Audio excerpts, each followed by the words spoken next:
Hello বন্ধুরা, আসসালামু আলাইকুম। আজকে একটি নতুন ভিডিও নিয়ে হাজির হয়েছি। আজকের ভিডিওতে আমি আপনাদের দেখাবো কিভাবে ডায়ালার অথবা অ্যাপের মাধ্যমে বিকাশের ব্যালেন্স চেক করতে পারি। তাহলে চলুন বন্ধুরা, দেরি না করে ভিডিওটি শুরু করা যাক।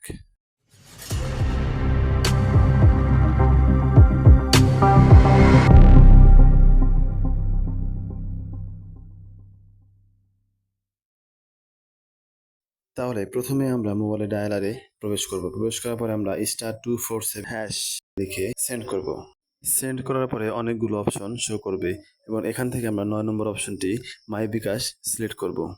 সেন্ড করার পরে আবারও অনেকগুলো অপশন শো করবে। এখান থেকে আমরা প্রথম যে অপশনটি রয়েছে চেক ব্যালেন্স, এটা সেন্ড করলে আমাদের যে ৪ ডিজিটের পিন নাম্বার আছে সেই পিনটা আমাদের দিতে বলবে।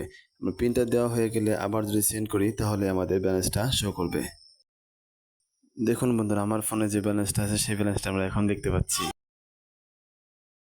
এবার আমরা যদি বিকাশ অ্যাপের মাধ্যমে সরাসরি আমাদের ব্যালেন্স চেক করতে চাই তাহলে আমাদেরকে সরাসরি বিকাশ অ্যাপে প্রবেশ করতে হবে এবং প্রবেশ করার পরে আমাদের যে ৫ ডিজিটের যে পিন নাম্বারটা রয়েছে ওই পিন নাম্বারটা আমাদেরকে এখানে এন্টার করতে হবে, অথবা ফিঙ্গারপ্রিন্ট থাকলে ফোনের ফিঙ্গারপ্রিন্টের মাধ্যমে আমরা সরাসরি এন্টার করতে পারবো।